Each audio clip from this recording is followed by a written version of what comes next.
What's going on, guys? I'm Jaye the Black. Salute to everybody that's tuning in. I want to talk about Kwame Brown and why not only did he not accept Charlamagne the God's apology, but he is calling for a boycott of the Breakfast Club. And I told y'all I was going to frequently bring you these videos because I think it's very important. We are in a very important battle with the lamestream media narrative. And I think speaking on this particular situation is very important because of the people that are involved. You have the woke sports media, okay, that is fake and fraudulent, but you also you have the black, quote unquote, black entertainment circles that do nothing but circle jerk, and they don't really get anything done except for virtue signal. And Kwame Brown took issue with what Charlemagne the God did and doubled down on his criticism of Charlemagne. And I understand why, because even in Charlemagne's apology, he still decided to put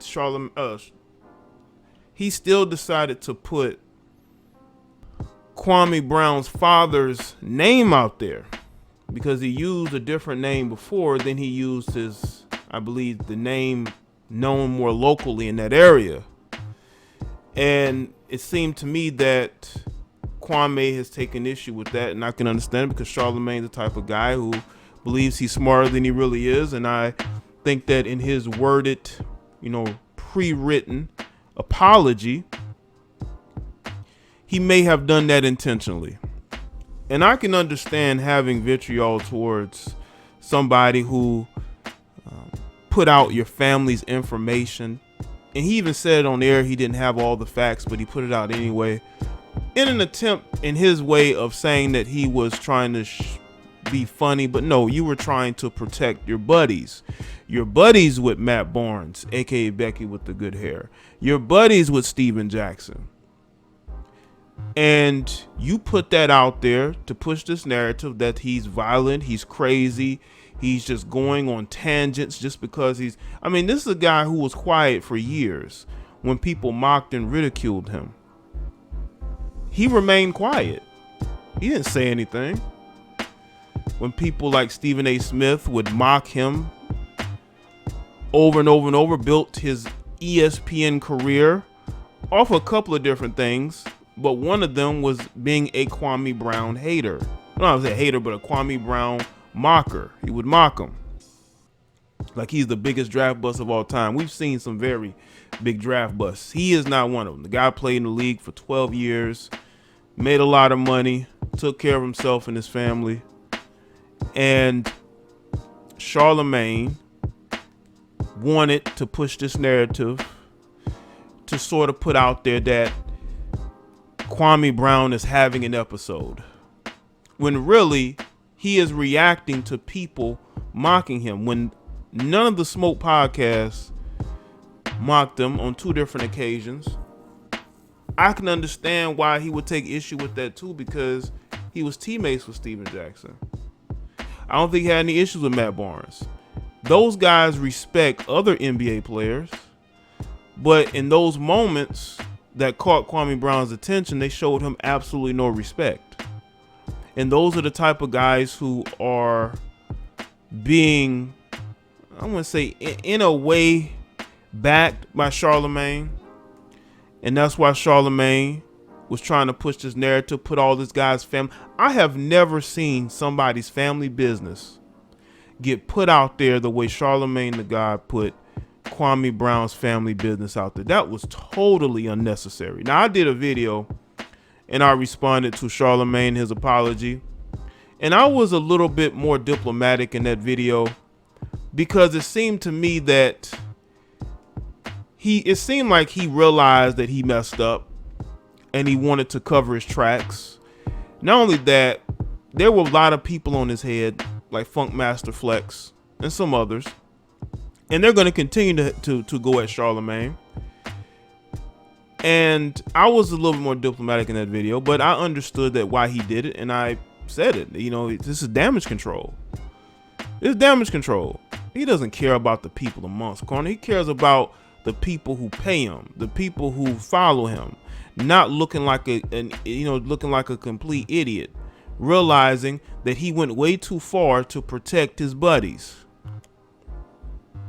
And that, to me, I could see why nobody would want to forgive him. I don't think I could forgive him either, because you're trying to ruin, not only you're trying to ruin my reputation, you're trying to ruin my family's reputation. People in the public eye don't know my family business. They don't know what's going on. There were some things that I didn't even know, but you know. And you're putting it out there to push this narrative that I'm crazy, I'm violent, I'm doing all of this because I want to be seen and heard. No, this guy has been mocked and ridiculed since he came into the league. This is a guy who never had a shot, being drafted on a team that was basically ran by Michael Jordan. Michael Jordan didn't want him. So you can only imagine how Michael Jordan treated this guy on a day-to-day basis. And even Kwame Brown himself said it was difficult for him to be able to play basketball on a regular basis. There were days where he didn't want to do it, but he did it because he had a family to take care of. Those are the sacrifices that you make. You realize that there are things that you need to prioritize. And if you have a family, you have children, you got to push all the other stuff to the side. The dealing with Michael Jordan or guys like him, right? Dealing with the fact that you're being mocked and ridiculed in the media. And you still go through life and you move on. You retire and you still have people mocking you. Like None of the Smoke podcast talking about how, instead of a 2-player trade with him and someone else, it was just that player. You don't see why somebody would take issue with that. You're basically demeaning me as a player, even as a person. Steven Jackson was never a great player. He was a good player, but never a great player. Matt Barnes too. They were never great players. They were always basically role players. They had some success, but were they relied upon? Were they truly relied upon like that? You could say at times Steven Jackson was.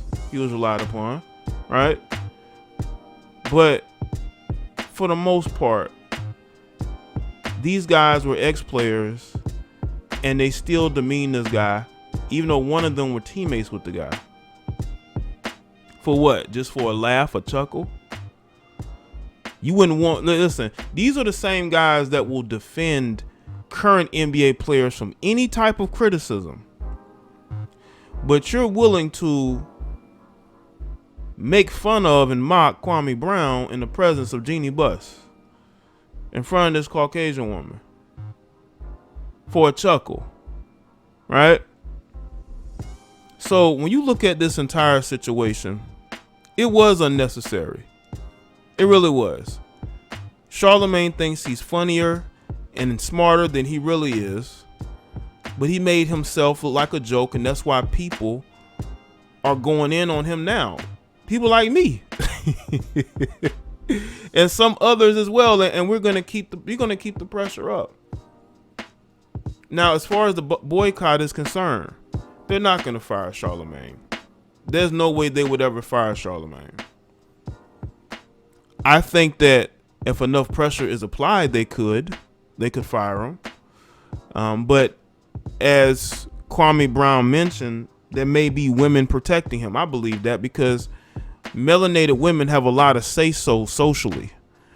Your Angela Rye, some of these other people that Charlemagne is in company with,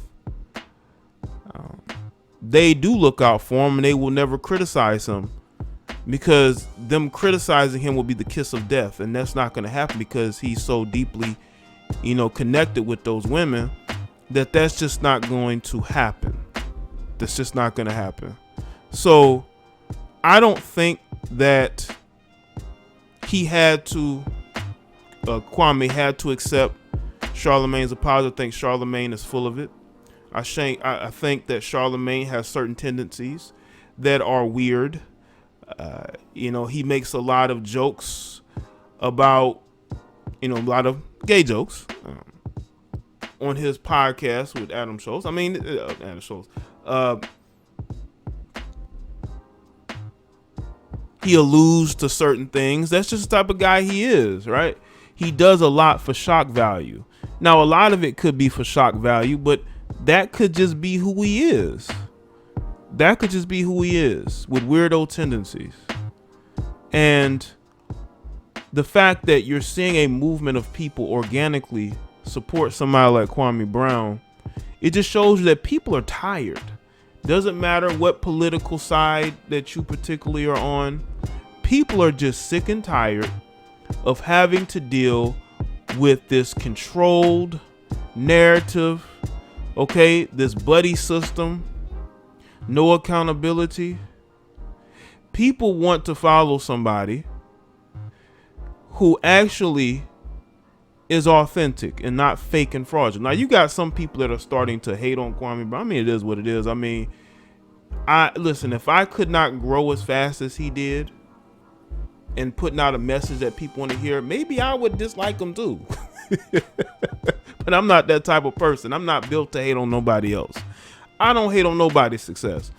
Be as successful as you want to, okay? But the people have spoken. The people have chosen. A lot of them are supporting and following Kwame Brown, and they see something in him that they don't see in Charlamagne and all those people. Maybe they saw this in Charlamagne 10 years ago, but they don't see it now. They don't see it now. A lot of these guys are complacent millionaires who pretend like they are still for the people when they are truly not. They are for themselves, and they always will be.